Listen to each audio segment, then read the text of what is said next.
Hey everybody, welcome to Matt's Metal Show. Alright.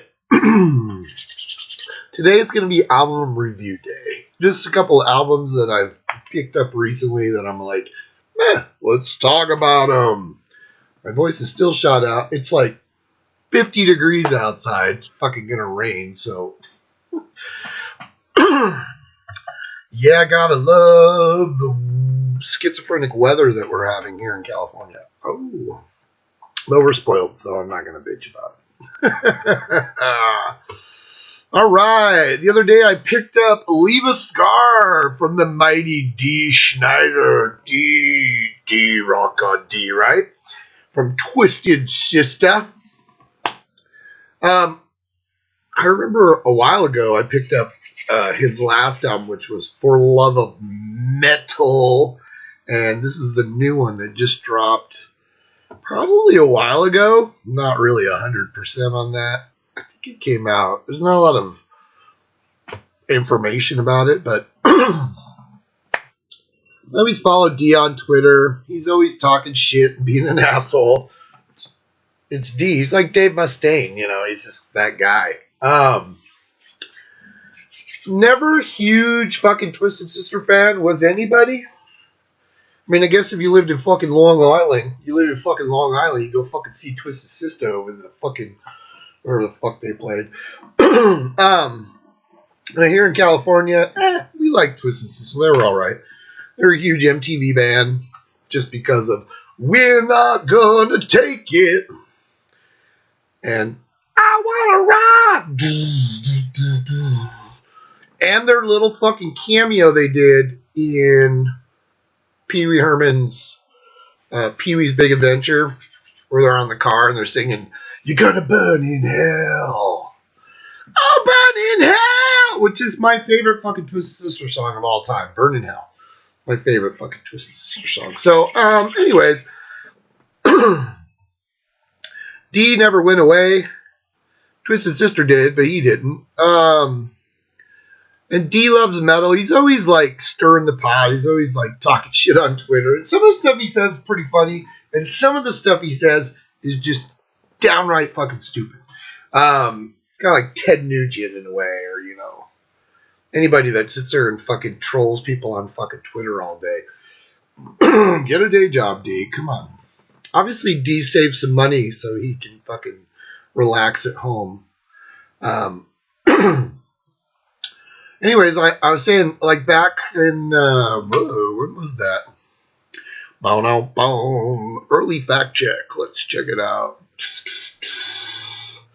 We're not gonna take it. Oh, no.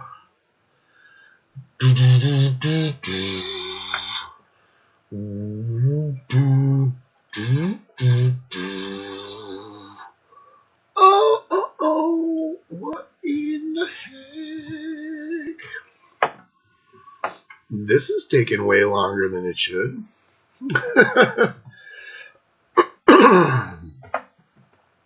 Well, my computer's being fucking stupid. Fucking stupid. So in 2018, D came out with For the Love of Metal. And fuck it, I'll review that one too. So, but I'm gonna review. I'm gonna review Leave a Scar first, if I can get this motherfucker to actually do anything. Let's see, and then we got and we found some D. Not Danzig. Not David Bowie. Ooh, David Lee Roth. Nope. Deep Purple. Nope. We're getting closer and closer. Def Leppard. Ooh, Desperado. I'm going to talk about Desperado too, because I just actually downloaded that album finally for the first time in forever.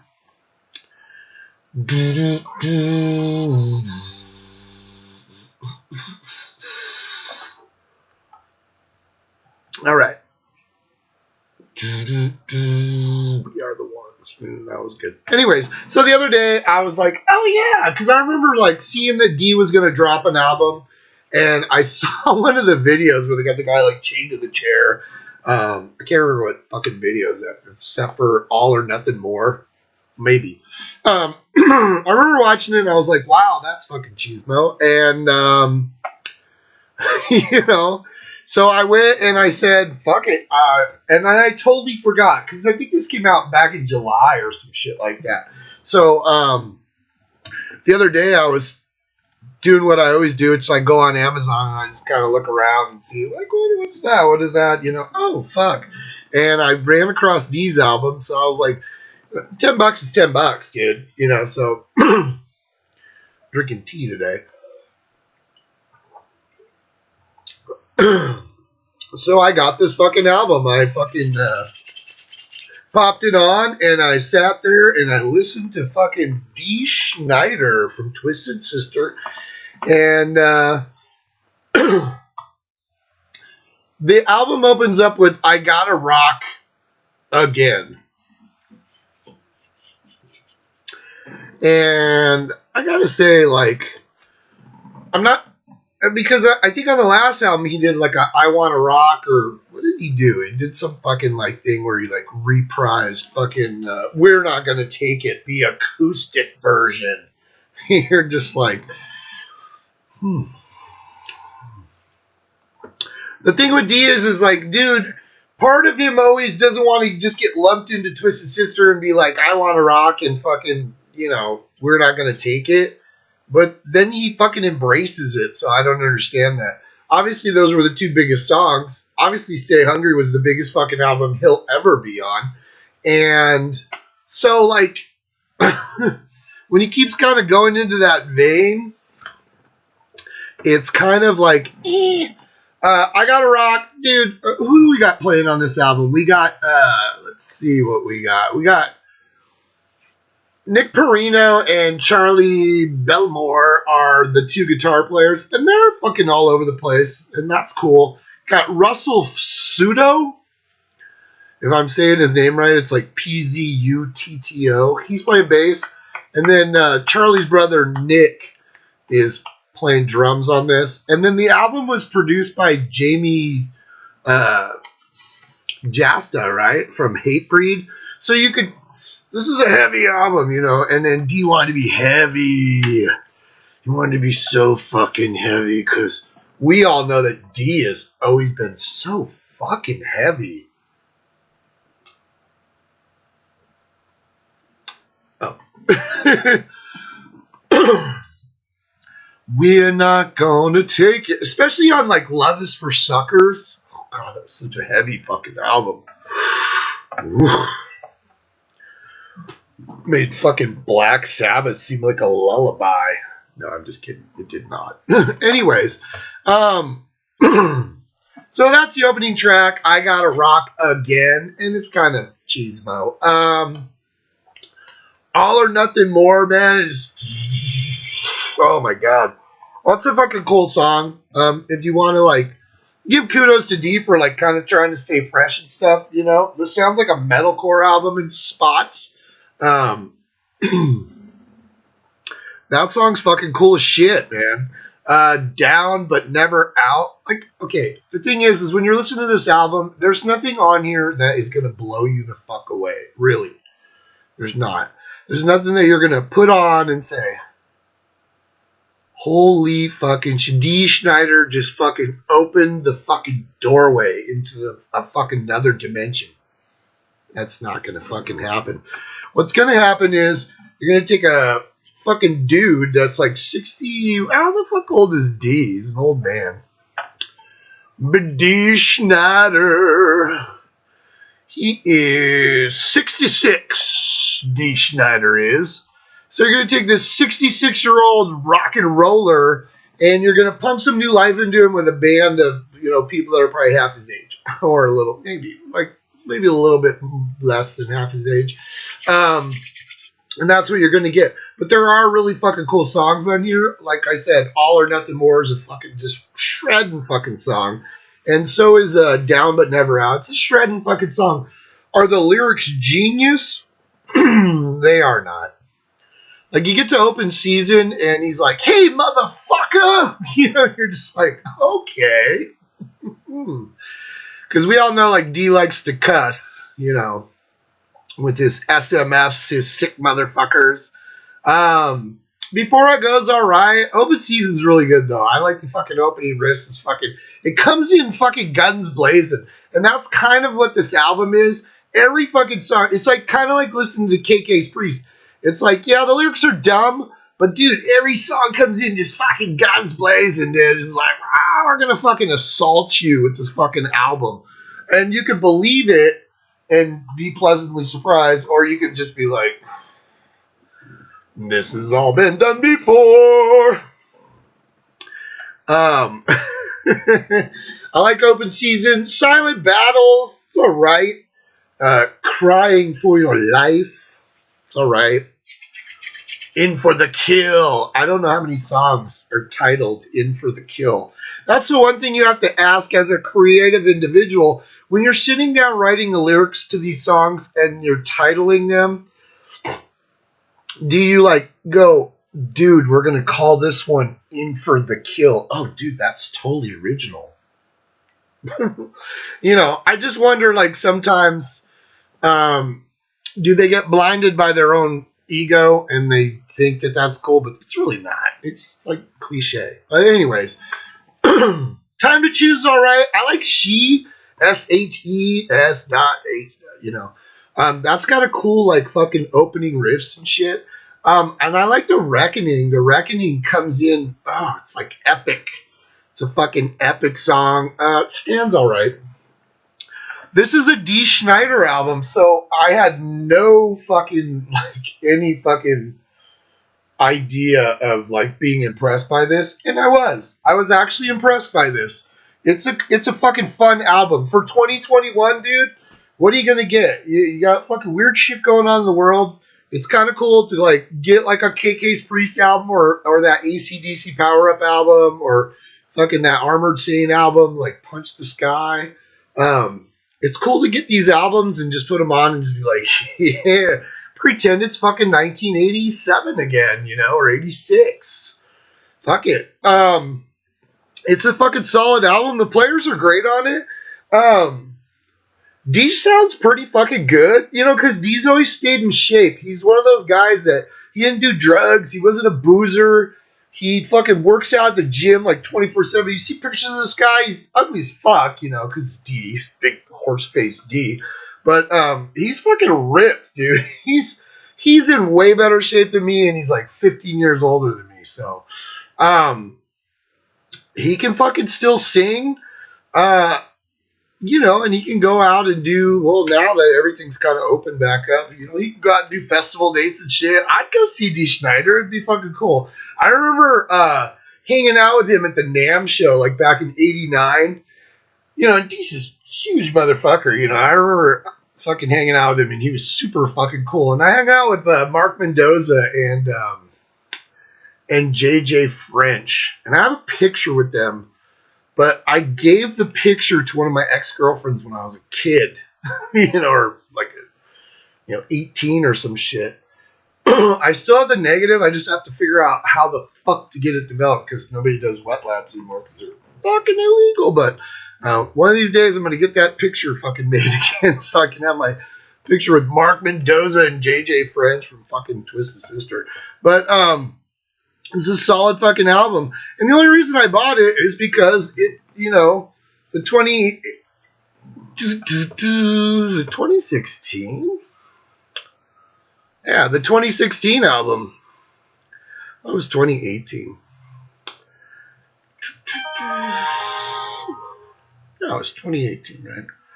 Released in July of 2018. So the one that came out 3 years ago for Love and Metal. That's the only reason I got this album, because that album was pretty cool. Like I said, I went into that one just the same as I went into this one, with absolutely no fucking expectations whatsoever. And most of the first half of that album, I was awarded that.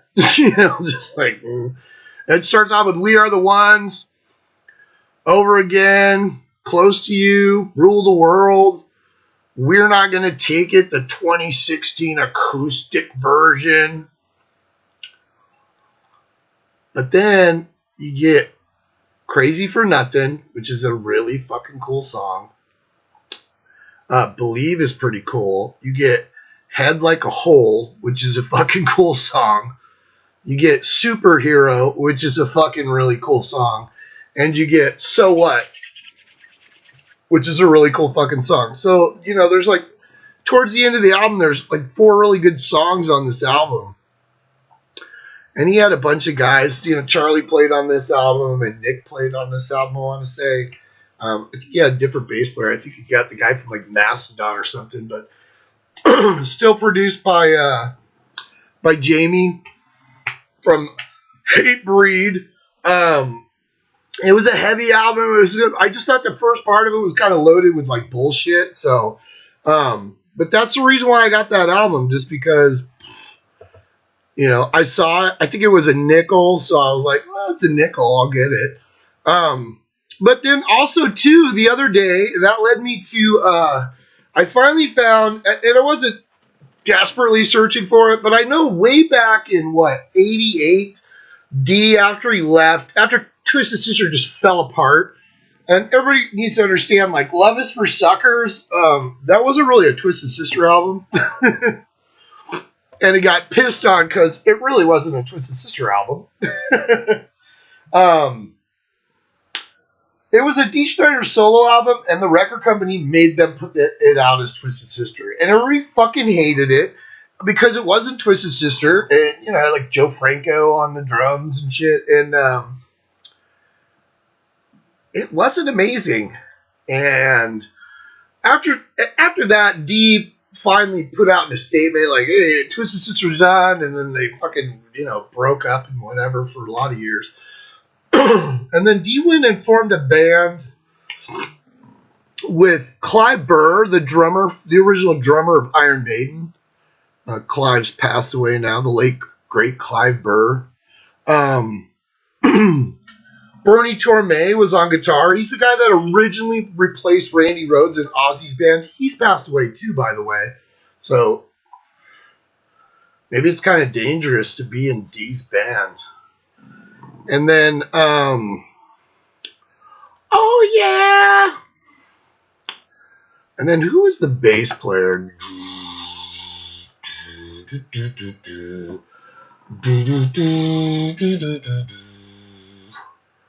What was that bass player's name? His name was Mark Russell. Mark Russell was the bass player. Anyways, they signed, after D left fucking Twisted Sister, they signed with Elektra Records, and they went in and recorded an album, and then it disappeared off the fucking face of the earth. The band was called Desperado, and the album was called Bloodied but Unbowed. Well, I guess Elektra Records, after they were done, they just fucking took that album and, like, the fucking, you know, I got a brain fart. Hold on. So Elektra took this album like it was the fucking Ark of the Covenant and boxed it up and stuck it in a warehouse somewhere where no one would ever find it. And there's not a lot of information why, but obviously Elektra Records either didn't like what they heard on this album or just had no fucking actual favor for this band, so they just shelved it. So the album sat there for, I want to say, I think it came out, it was finally released on like a little fucking bullshit record label in 1996, so like 8 fucking years later. And it was put out as, it was called Ace by Desperado. Ace. I don't know where the fuck they went from Bloody but Unbowed to Ace. But, so the other day I was, well, probably when I ordered my D album, I was fucking around and everything, and I was like, Dude, I always wanted to kind of hear that Desperado shit. I never got into Widowmaker, which was the next band with Joe Franco and Mark Russell and who was the guitar player? I can't remember. Bow, bow, bow. My voice is still shit. Al Pitrelli from fucking Megadeth, right? He played on the World Needs a Hero album. Yeah, D came out with Widowmaker, and I had by that time, I didn't give a fuck about D. Snider, so. But I was always curious because I always wanted to hear what Bernie Torme did, because, he was in Gillan for a couple of years, and then he replaced Randy Rhoads.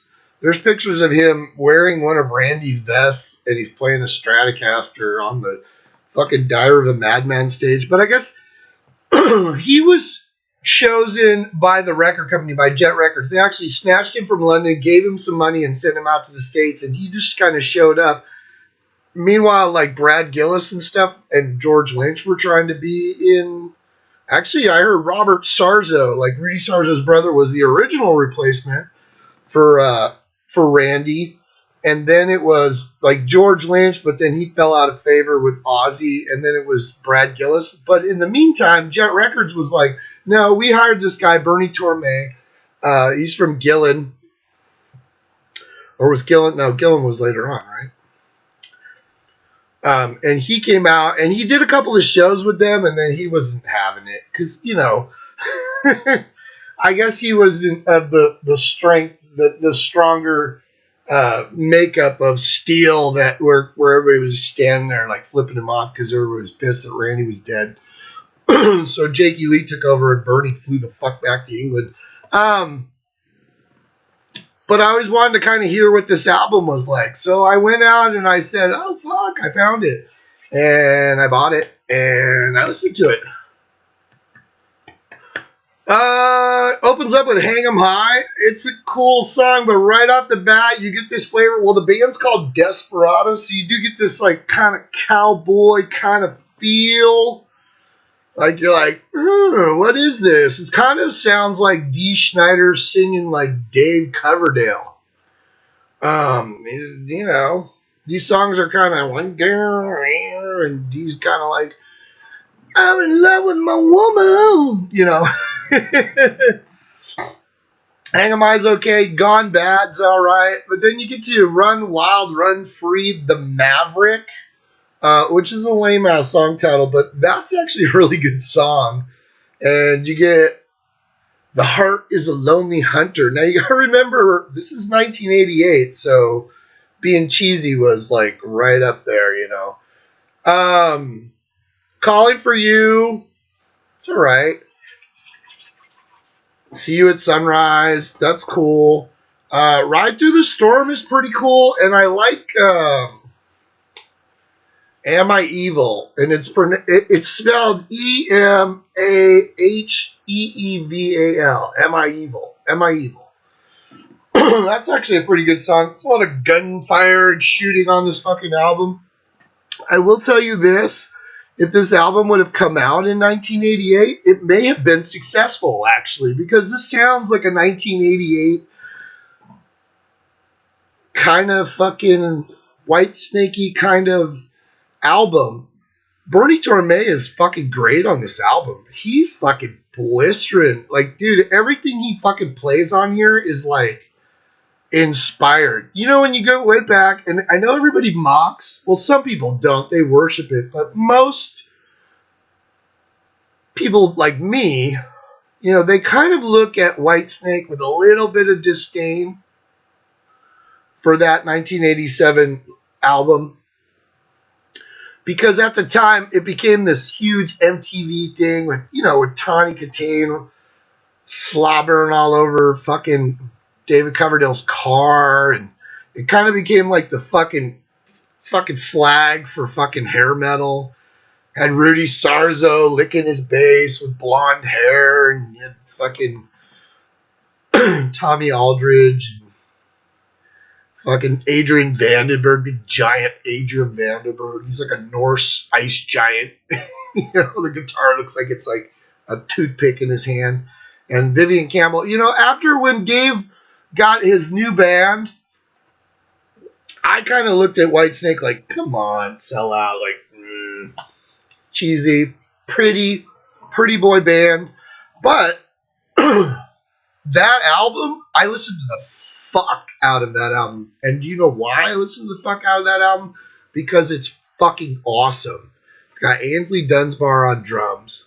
It's got Neil Murray. It's got John Sykes and David Coverdale. It's almost the same lineup that was on Slide It In, which was amazing, but they had Cozy Powell. And I actually saw Whitesnake with Cozy Powell on the Slide It In tour, and they opened for Quiet Riot on the Condition Critical tour. And I remember watching them and just being blown away because they were good, man. For a bluesy rock band, those guys were amazing. So that 1987 Whitesnake album, that's what kind of this album feels like. And there was a lot of disdain over the years, kind of a build-up, and it was mostly based on the perception of the band. Just like with Twisted Sister, a lot of people didn't go in and listen to the music. They just remember Dee on fucking MTV looking like an idiot with, the guys from like Animal House, fucking Niedermeyer from fucking Animal House in there. And that's what they remember. They remember that side of it. They remember the MTV side of it. And they don't, because, dude, if you go listen to Twisted Sister albums, the first album, Under the Blade, is really good. Can't Stop Rock and Roll is a really good fucking album. Maybe I'll do a Twisted Sister fucking show. Yeah, I probably should. Even Stay Hungry has its moments. Fuck, it has Burn in Hell on it, which, like I said, is my favorite fucking Twisted Sister song ever. I fucking love that song. Whew, you're gonna burn in hell. Burn in hell! Oh my god, it's such a good song. Then after that, kind of the wheels start falling, because Dee started believing that he was the driving force. It was J.J. French's band originally, or he was probably the only original member, I want to say. Then they came out with, like, Come Out and Play, and have that Be Cruel Your School song with Alice Cooper, and, like, it was super dumb, and then the video got banned on MTV, and they did Leader of the Pack. Leader of the Pack! The Shangri-Las. And then after that, like, and then they came out with Love Is for Suckers, which, like I said, was a Dee Snider solo album that the record company said, no, we're going to put it out as Twisted Sister. So this album, I think it would have been successful if it would have actually come out, but there was something with Elektra Records that they were just like, nah, and they just fucking shelved it. So for 8 fucking years, it's just sat on a shelf collecting dust. And then I don't know if the little bullshit company that put it out bought it out, or they just threw it out in the trash and somebody found it. I don't know. But it's a pretty fucking solid album from a Bernie Torme standpoint. He fucking sizzles on this fucking album. Sounds fucking amazing. Clive Burr's a fucking great drummer. Just Dee, he doesn't sound like Dee. He sounds kind of like, there's a lot of spots in here where he kind of brings it down. He sounds like he's trying to sound like David Coverdale. But that was a cool little find. I don't know. Maybe I'll go and discover Widowmaker. I don't know. Because I've never been a huge Dee Snider fan. I don't mind them. I have all the Twisted Sister stuff. But I typically don't go seek out Dee, because most of the time I'm reading him on Twitter and I'm like, God, he's such an idiot, Dee. Like, stop trying to pick fights with people. Stop trying to act like your opinion matters, because it doesn't. It does to you, but... Which brings me to my point. Subscribe! And leave comments. Your opinion matters to me. Did that feel heartfelt? Yeah! Alright, what's the next thing? The next thing I wanted to talk about was Yngwie Malmsteen. Yngwie just came out with a new album not too long ago, and it's called Parabellum. Yeah. I have this. Yngwie's like Queensryche for me. Yngwie's like one of those guys that like I don't know why, but I just keep buying his albums. Sometimes you go, oh well, fuck, a new Yngwie album, and I get it. I don't know why. Um, I saw I saw this back a while ago where they were like pushing it on like YouTube and shit, and they're like, oh, dude, Yngwie's been locked in his fucking house in Florida with his old Ferraris and his dogs and his hot wife, and now he's got this fucking album that's gonna blow your fucking mind. And I remember listening to, I can't remember what the first song was. Might have been Presto Vivace in C sharp minor. It might have been that one. I think it was. They put a blurb of it on YouTube, and I remember listening to it, and I go, "Oh, yeah, it's fucking Yngwie." And so the other day I saw it, and like I said, man, $10 is $10. What are you gonna do? So I went out and I got Yngwie's Parabellum. Well, I didn't go out. I pushed the button because I'm digital, man. I got enough shit in my house. I don't have room for all. I see all these guys that do review shows and they have 14,000 fucking CDs on their wall, and you're like, must be fun dusting that shit off. Nah. So I went and I downloaded it, and the cover is this really weird picture. English like it's like an oil painting of Yngwie looking like somber. I don't know who painted it. There's not a lot of information on this album because, frankly, like not a lot of people care. Because every time Yngwie comes out with an album, he doesn't make any money off these albums. He doesn't put a lot of money into these albums, so Yngwie makes his money touring. I doubt making money doing endorsement. I'm sure he has some endorsements, but like he makes his money doing shows, and I think he has a pretty nice fucking house. So I'm assuming he saved some money from the Odyssey years when he was actually making money.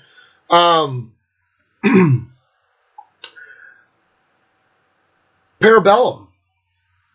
In my review on Amazon, I called it Pandemica. That should be like a band. Pandemica. You steal that, I copyright it. Copyright. Nah. I called this Pandemica because all these musicians and stuff who couldn't do shit last year, they're all sitting in their home studios, the ones that have a home studio, or they have Pro Tools up on their computer and they're just making a fucking album. It's not like in the old days where you had to go in and book time in the studio. Now, you just hook into your fucking laptop and you're like, oh, there's a fucking album. And that's kind of what Yngwie does, because you could tell. So I got this album. It's got 10 songs on it. It opens up with wolves at the door. Now, what we need to understand is I guess at this point in the world, now I know this was Pandemica,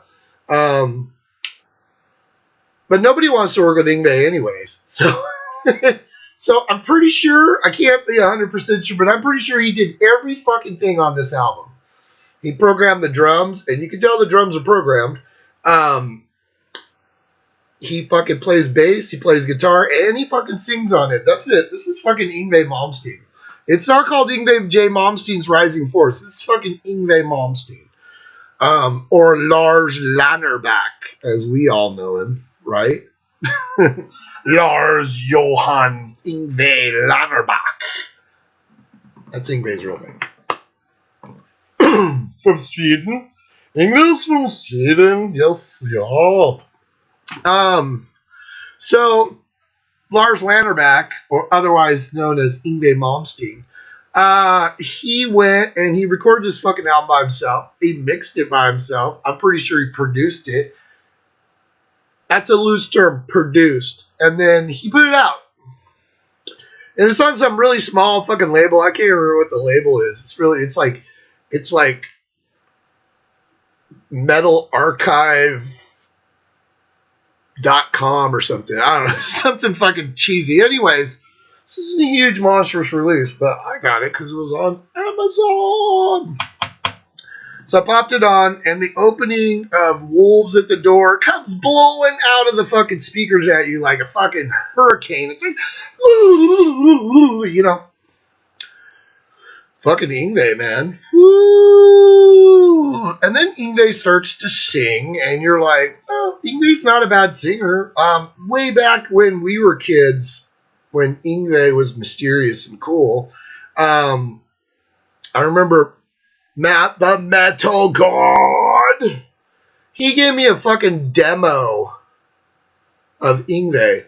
And we used to listen to that because we were all into Yngwie because Yngwie was cool. You know, it was like 83, 84. 83 was in Steeler, 84 he was in Alcatraz. So it was about 84, between 84 and 85 before Rising Force came out, which I fucking still love to this day. But I remember we used to listen to this. It was kind of shitty because it was a demo from Sweden from like 1978, I want to say. I don't know.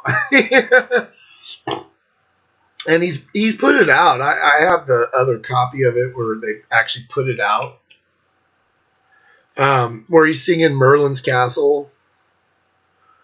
Well, now and you will die. I mean, he sounded awful, but he's actually a good singer now. I've watched him. I've seen him like where he sings Hendrix and shit. He can actually sing. So I don't mind his vocals. I just mind his lyrics. Because Yngwie, for some reason, he's stuck in that time where wearing leather jackets with fringes on him. He's got all that jewelry that he's had forever. And his long hair. And, you know, he gets fatter and fatter. And he hides it with big hunting jackets. And been playing the same riff for 100 years. But his lyrics like don't ever evolve.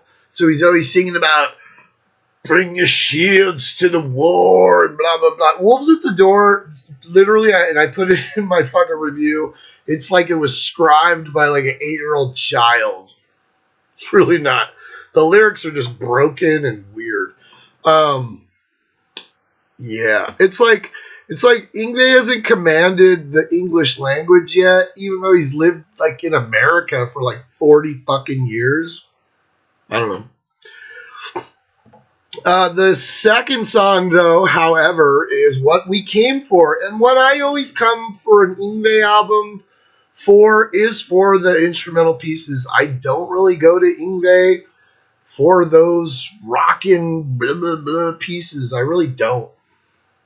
Because most of the time the lyrics are stupid, and 9 out of 10 times I don't like his singer, and now it's him, so...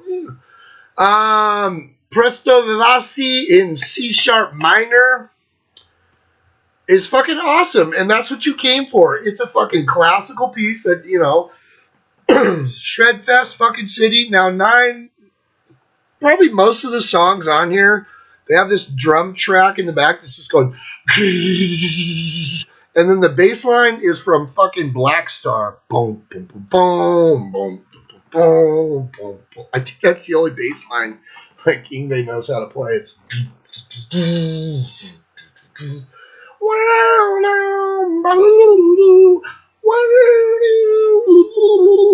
you know, little Black Star. Why not, right? I mean, we all love Black Star, right? I do. Fuck, Black Star is amazing. But throughout this album, like I remember listening to it, and I was just like, one part on this album, and I can't remember what song. I swear to God, I heard the click track on it. It sounds like it. The thing about this album is Yngwie only produces his guitar sound.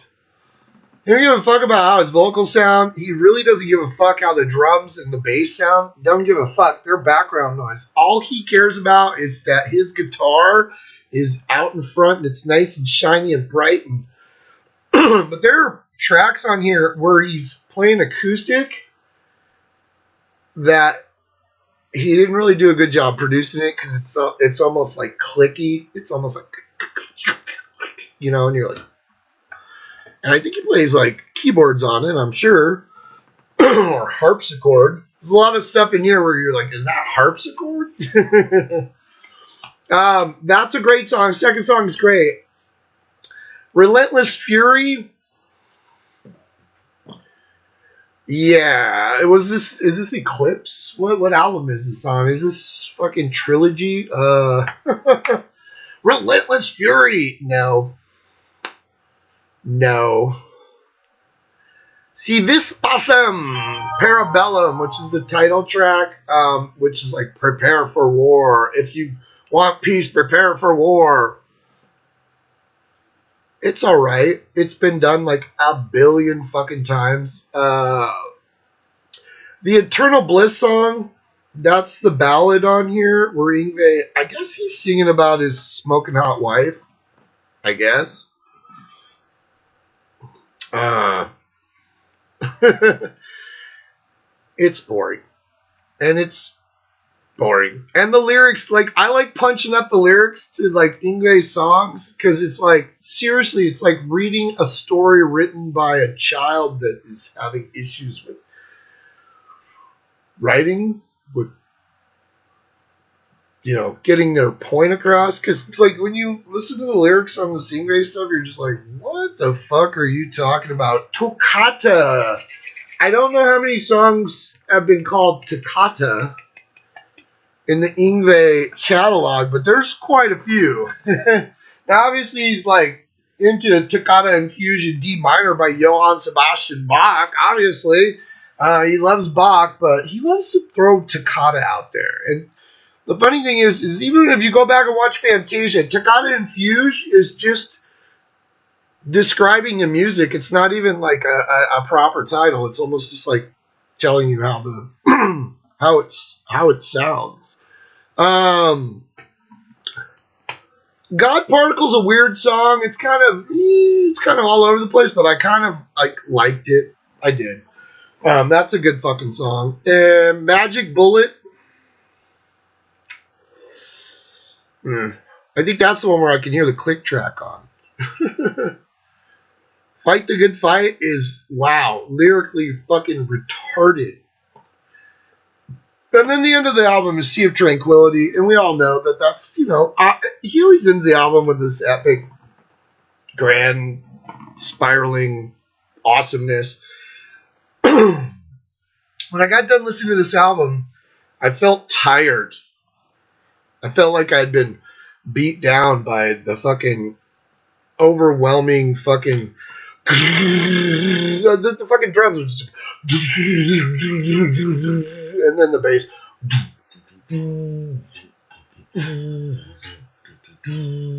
and then Yngwie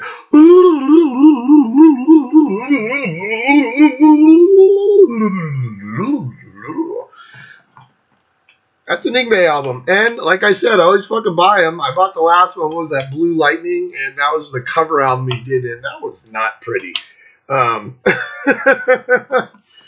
There's always one or two like instrumentals on there that I'm like, that's cool, man. I don't mind that. I don't mind the instrumental stuff. Like when you listen to like Far Beyond the Sun or fucking Icarus, Dream Suite, Opus, whatever. That's kind of that's why I love fucking Rising Force, the first one, that chick holding up the guitar in the fire. It was straightforward. It was like, dude, I don't got to think about anything. Yngwie's is playing, and it's fucking cool. But the problem is now is like when he tries to mold that into another rock song, like the opening song, fucking Wolves at the Door, like it comes into this shredding part in the beginning, and then it just basically goes right into I'll See the Light Tonight. It's fucking the same riff as I'll See the Light Tonight. It's exactly the same. You're just like, dude, did you run out of ideas? Probably about 30 years ago. But hey, Yngwie, that's what you get. You're not gonna like go buy an Yngwie album and be like, holy shit. Now, if Yngwie, the problem with Yngwie is that he's such a talented person. Like, if you watched him when he did the fucking shit with the orchestra, he did it twice. He did it with like the New Japan Philharmonic, and then he did it with the Czech Philharmonic. Watch the fucking videos of that where he's just standing on stage with a fucking guitar with an orchestra behind it. It wasn't Deep Purple where the whole band was there. It wasn't Kiss. It wasn't Metallica. It wasn't all those guys. It was Yngwie with his fucking Stratocaster and a fucking orchestra behind him, and it was fucking amazing. It was absolutely amazing. The guy has talent, but the thing is that like his biggest album was the album Odyssey with Joe Lynn Turner because he was actually with Joe Lynn Turner, who could actually write fucking songs. Yngwie's like he's so egomaniacal and he's pissed off fucking everybody in the world, so nobody wants to work with him. But if that guy could have back in the day hooked up with a fucking singer that could write lyrics, that could write, and then maybe like some of his other bandmates that he wasn't abusing could have like helped him along with melodies and shit like that. He could have been this huge fucking entity, but he didn't. He fucking, I gotta be England, I gotta be out in the front, being fucking, listen to Alcatraz shit, it was great. The Steelers stuff not so good because he was just pushed into Steelers. Steelers was already around. They were just like, let's put Yngwie in there. Alcatraz was more of a band effort, and those are great songs. And then when he went solo, it was like, dude, he was hit or miss in the first three. Maybe, well, if you count the Joe Lynn Turner album, I don't because I'm not a big Joe Lynn Turner and Yngwie fan. But there's still songs on there that are cool, but you still have that bleed through of Yngwie trying to push himself up to the front. But if you listen to like Rising Force is a fucking masterpiece. I mean, even though like if you listen to the two songs with lyrics, they're not amazing. As Above, So Below, and Now Your Ships Are Burned, they're not amazing. But everything else on that album, like musically, is fucking stunning. And then you go into Marching Out, where he actually had a little bit more time with like Jeff Scott Soto, and they actually like came out with some really fucking cool songs. Don't Let It End. That's a proper ballad. This shit that he put on here, this Eternal Bliss song, I mean, Don't Let It End makes that song look like a fucking a booger. Even the stuff he did with Mark Foles on Trilogy, like Queen is in Love and You Never Remember, I'll Never Forget. I mean, like that shit was memorable. And people could say that shit about the Joe Lynn Turner stuff. And then after that, like, dude, it was this revolving door of people. Let's see who can work with Yngwie as long as they can until he fucking pisses them off and they walk. Yngwie could have been this huge monster. He's a fucking amazing guitar player, but at the same time, he's really fucking just in this little box. And he's just like... And you're like... After a while, you're like, fuck, dude, will you stop? Will you fucking stop? Fuck, dude, listen to... And I made a comment the other day because I was talking about Ripper Owens where he was singing Mr. Crowley on the Bathead Soup fucking tribute album to Ozzy or Whippers and Mr. Crowley. But Yngwie plays on that song and he plays Randy Rhoads. The reason why Randy Rhoads makes Yngwie look like a fucking child, yeah, Yngwie's listen to fucking Randy Rhoads, and me and my bro Matt were talking about this the other day because we were watching this. He sent me this little video, and I don't know if you ever checked it out on YouTube, but there's this like composer guy.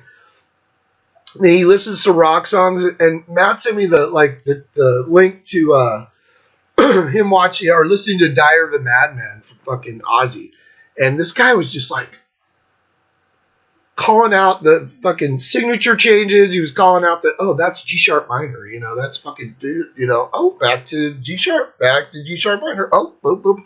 It was crazy to watch, and there was such a childlike wonder because like the guy had never really heard it before, but he was like, he loved it. That's the thing about fucking Randy is like, dude, when you listen to Dire of Batman or even Blizzard of Oz, and you listen to it, me and Matt were talking about it, Randy did not like to leave parts of a song just bland. There's always a little fill here, a little riff here, a little, listen to the intricacies of fucking Randy. Is like, he didn't like white noise.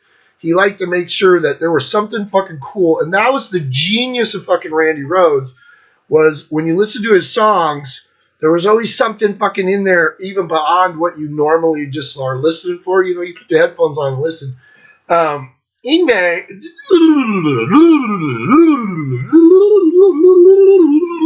you know, after a while, you're just like, okay, dude. You can play it real fast, and you can play the same riff. And you can rip off Paganini and fucking Bach and Beethoven and fucking Vivaldi and whoever the fuck you want, because they're all fucking dead, and they've been dead for hundreds of years, so fuck it. Make it your own. You know, there's that one album, Facing the Animal, where he fucking straight up rips off Gary Moore. Straight up rips off fucking Gary Moore, fucking Over the Hills and Far Away. And he just calls it his own. I was doing my Scorpions album review the other day, and I was saying, like, yeah, if you listen to the song Jet to Jet now, when I was a kid, I wasn't a musician, but my buddy Barry was. And I remember we were listening to Alcatraz, and on the song Jet to Jet, he goes, dude, that's fucking Yuli John Roth. He's fucking straight up fucking ripping off Yuli John Roth. Like, straight up. Like, it's not even pretending to be. It's like, that's Yuli John Roth. And he's fucking ripping it off. Like in the midsection of Jet to Jet. That's fucking Yngwie for you. Yngwie begs, borrows, and steals whatever the fuck he wants. Calls it his own. And the people that do notice, they're like, what? But there's, even on that same album, there's Road Racing from the band Riot. Straight up. You're just like, is this an homage to them? I mean, you could call it an homage, but... And let's talk about that. So that's Parabellum. Probably not worth your time. I have everything from Yngwie. It's fun to go back and listen to those 78 demos though, and listen to Yngwie like, and you will die. When he was Lars Langerbach. But yeah, Yngwie, boom, boom, boom, boom. What's the last thing I want to do? Okay, so this morning I was bored and I was fucking sitting on the computer, and I always like look around and see what's this and what's that. And you know, of course, on Amazon they keep all your information on what you looked at, and then they try and give you, you know, push shit at you that you know is in the same vein of the shit you normally look at. So. I got fucking wings. I gotta get a fucking haircut. My fucking hair is out of control. That's why I've been wearing a hat lately, because I haven't been able to get down to the fucking barber shop and get my fucking haircut. I was gonna do it today, but Pook stayed home from school, and of course, I guess today is like National Don't Send Your Kid to School Today because you're protesting the vax and all this bullshit. He just had a cold, so... So I didn't get to go get my haircut today, but maybe tomorrow. Who knows? I was rolling around on fucking Amazon, and I found this band called Ice Nine Kills. And they have this album called Welcome to Horrorwood, The Silver Scream 2. And I started listening to it, and then I was like, I'll get it. And then I realized, oh yeah, it's part 2, so I went and ordered the first one. So there's this band, they're from Boston. I guess they started in like 2000. It's like a couple buddies from high school. I don't know their fucking names because I don't really care. But they're called Ice Nine Kills, and they borrowed Ice Nine. They probably borrowed it because Joe Satriani. Unless they're huge Kurt Vonnegut fans, I don't fucking know. Maybe they are. Maybe they're like, oh, dude, I love fucking Kurt Vonnegut. Well, I love fucking Kurt Vonnegut. I have a fucking stack of his books right there. Like, every fucking one of them. In a book called Cat's Cradle. Cat's Cradle. Which is here. There it is. In a book called Cat's Cradle, there is this substance called Ice Nine that fucking freezes everybody at the end of the fucking book and shit. It's fucking weird. Anyways, that's where they got their name from. Ice Nine Kills. Anyways, they're like this metalcore band. And I don't listen to a lot of metalcore because I think, to me, it's bubblegum. It's totally bubblegum. It's like play like you think you're being intricate, but it all sounds the fucking same. And then it's a mixture of singing and screaming, kind of. But anyways, I was bored this morning, so I took a chance. So I got both these fucking albums, and then I kind of looked up the premise of them, and I was like, oh.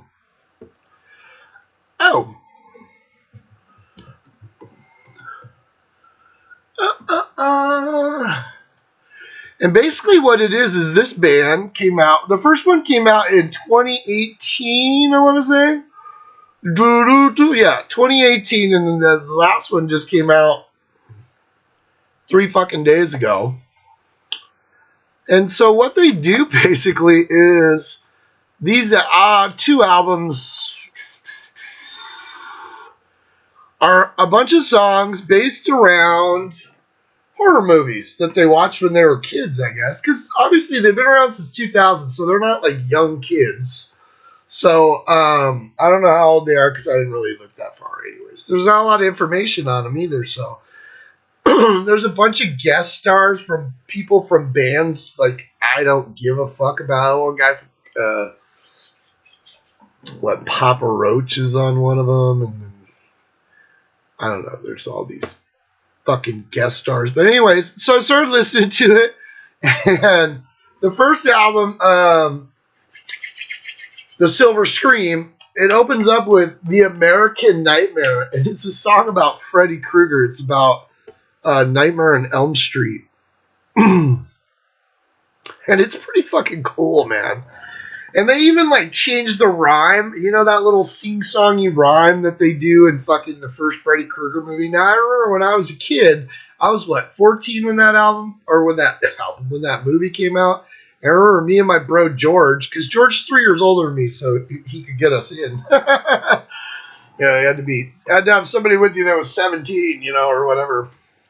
I remember we went and saw that movie, and that movie, back in '84, that movie scared the fuck out of me. Like, literally scared the fuck out of me. Because it was like nothing you'd ever fucking seen before. And it had Johnny Depp. That was Johnny Depp's first fucking movie. And Heather Langenkamp. Woo! And didn't he have, like,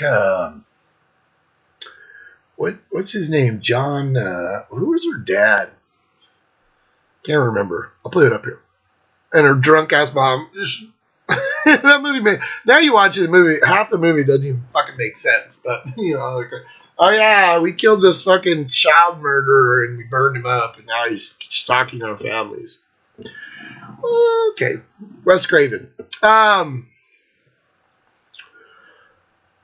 So this song is about fucking Freddy Krueger. Now remember, there was a scene in the beginning of the movie, or maybe it was the end, where they were driving the car, and the little girls are up on the lawn, and they're jumping her up, and they're singing the Freddy Krueger song, which is 1,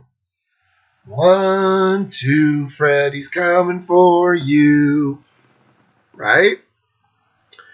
3, 4, better lock your door.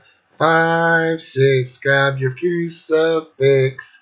7, 8, gonna stay up late. 9, 10, never sleep again. So, anyways, in this song, they kind of redo that, but it's like different. It's kind of cool.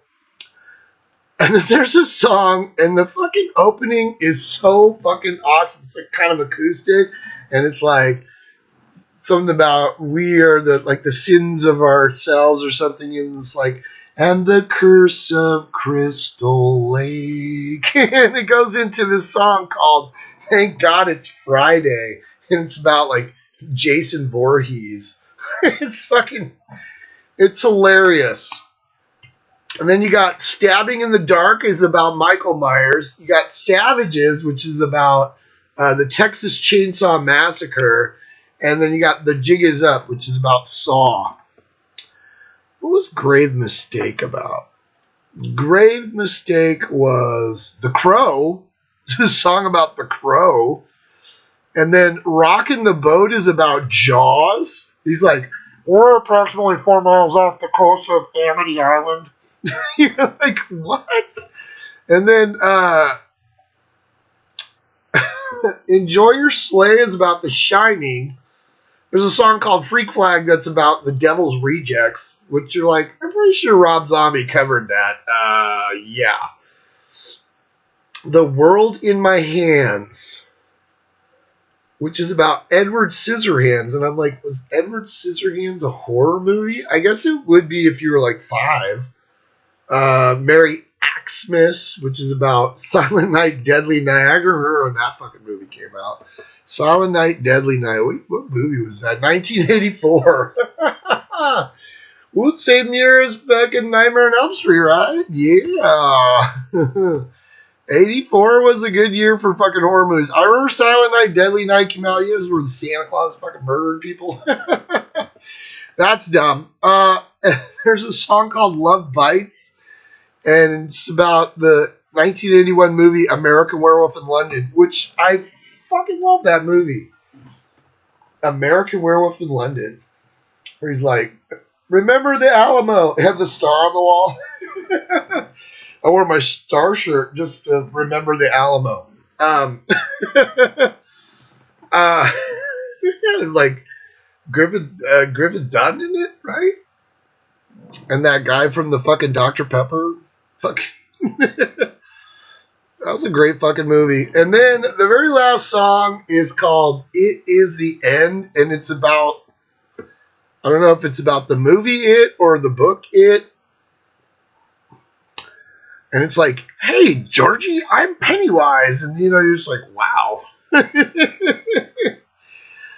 The thing about these is, it was fun to listen to, because I put it up, but there's a lot of, and then there's a lot of, like, melodic parts. So it's weird, because the guy sounds like a nasally, like, Paul Rubens, kind of, like Pee Wee Herman. Kind of like, so there's, like, Green Day lyrics. It sounds like Green Day meets, like, Slipknot. So, it was kind of fun to listen to, but at the same time, I'm like, one, did they get permission to write about all this shit? Because here's my view of it. You can write a song, everybody's done it. Fucking Anthrax wrote, Among the Living. I am the walking dude. It's written about The Stand from Stephen King.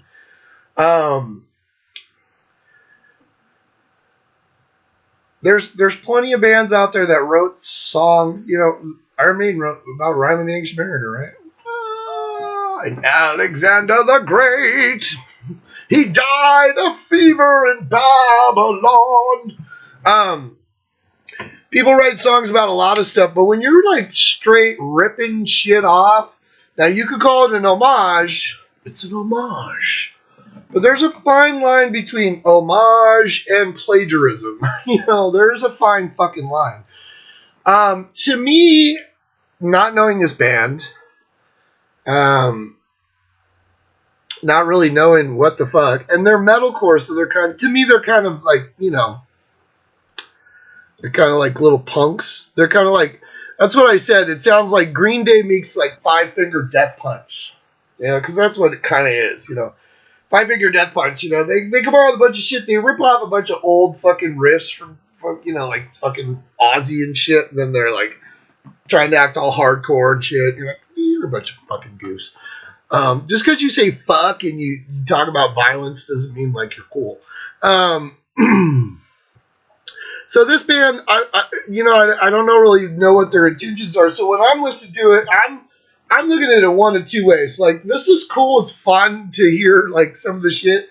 But on the other side of it, like with the It song, like you're taking my favorite Stephen King book and you're like compressing it down to these cheesy ass lyrics and you're like kind of like trying to loosely explain the story in like 5 lines. It's like, oh, I'm a clown. I show up every 27 years. I kill everybody. So part of me, if I want to take my head off and just listen to it and be like, yeah, it's fun. It was fun. But the other part of me is like, you kind of look at it and you're like, is it a band that's doing an homage to Hollywood fucking slasher movies and scary movies? Or is it a band that just doesn't have any real ideas and so they're just basically like, okay, today we're going to write a song about Jaws. Oh, we can't do that because we'll get sued. So when I got into the second one, it's funny because the second album, which came out 3 years later, which just came out, like I said, 3 days ago, it starts out with opening night, and it's like this little montage where it says, like, these tapes were found somewhere, and that the lead singer of Ice Nine Kills, like, murdered. What? Okay. And that one, the songs that they're basing the movies on, they're a little lesser than the ones that they did uh, on the first album. They're not quite as apparent because you got opening night, then you got Welcome to Hollywood or Horrorwood, and then you got A Rash Decision, which is based off of the movie Cabin Fever. You have Assault and Batteries, which sounds to me like straight up like the Toys R Us song from the commercials when we were kids, but it's based on Child's Play, so it's kind of clever. You have the shower scene, which is based on Psycho. You have Funeral Derangements, which I didn't like that song because it's all just. But I guess it's best based on Pet Cemetery. I didn't really get that vibe from it. Rainy Day is actually cool, atmospheric. The thing about this band is that they actually cut out some of the fat and cut out some of the and actually like crafted their songs. They can actually come out with some songs that are pretty decent. Rainy Day is based on Resident Evil. It's pretty cool. There's a song called Hip to Be Scared, and it has Jacoby, whatever the fuck, Shaddix from Papa Roach, because I'm a huge Papa Roach fan. I think I have one song from them. You know, Getting Away with Murder, right? Or something like that.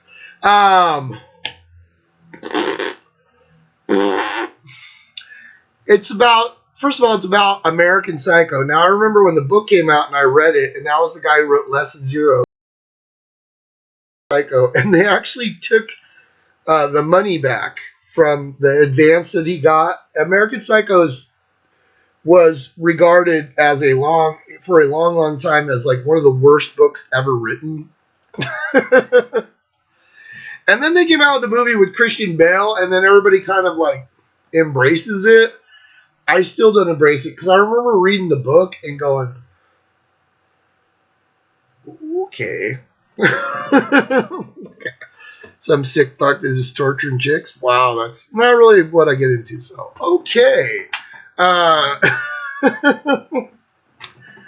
You got Take Your Pick, which is about My Bloody Valentine. It was an old slasher, but what year did that come out, My Bloody Valentine? 81, yeah. Mm-hmm. I remember watching that on, Cinemax or Showtime or HBO. And then it has The Box. Lemarch. What is it? Lemchar. Slimishons. Can't remember. All I know is that's based on the movie Hellraiser.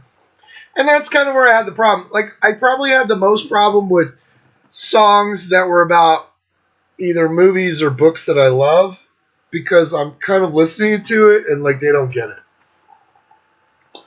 So it seems to me like they watched, like, 10 minutes of Hellraiser and they just kind of threw the song. Read that Hellraiser because that was the story that Hellraiser was based on. So it's kind of just like, oh, the puzzle box, oh, and I'm from hell, and I'm gonna stick needles in you. You know, that was kind of their interpretation. So it's like, it's kind of irritating when somebody who's a fucking imbecile is like interpreting one of your favorite books or songs or movies. And so you're like, kind of like, okay, you want to leave Clive Barker alone? Thank you. Early Clive Barker is fucking awesome. Later Clive Barker, There's a song called FLY, which is Fly, and it's based off The Fly, which I'm assuming that it's the... Yeah, it's the 86 version, which is a great fucking movie. Fucking Jeff Goldblum. Worst Vacation is based on Hostel. Oh my god. There's X Merits, which is based on The Evil Dead with Bruce Campbell. That's funny. And then Farewell to Flesh is based on Candyman, the movie Candyman, which I know is based on a story called The Forbidden in Clive Barker's fucking In the Flesh.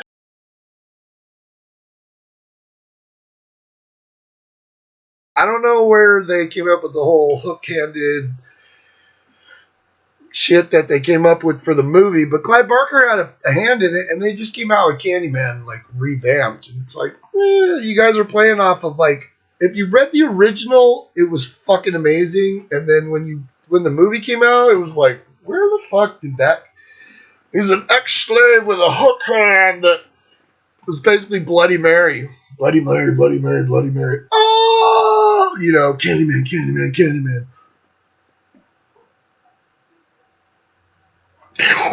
You know?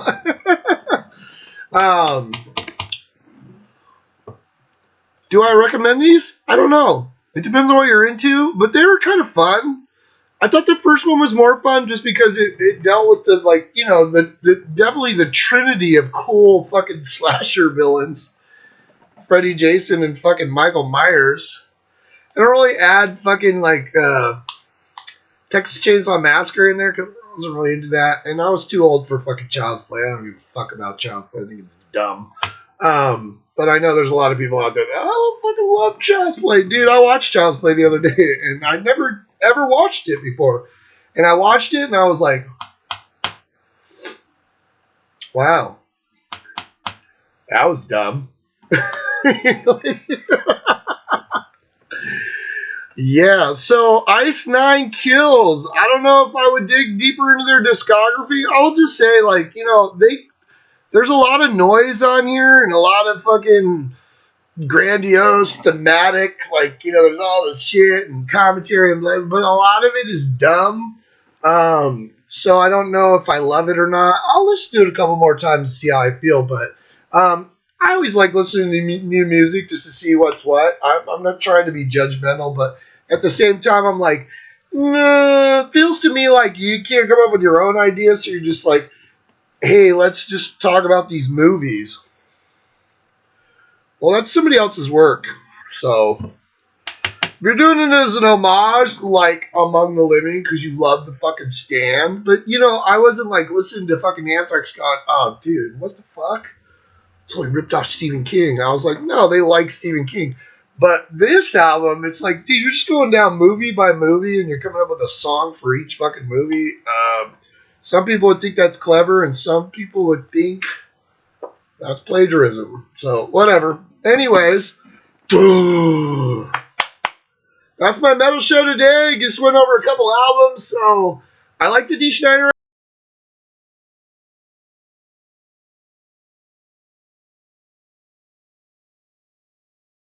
You could skip it.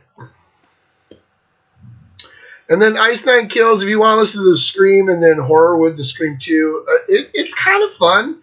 I'll give it another couple of listens just to see. But once again, it's fucking Green Day, and it's like Fall Out Boy meets fucking Slipknot.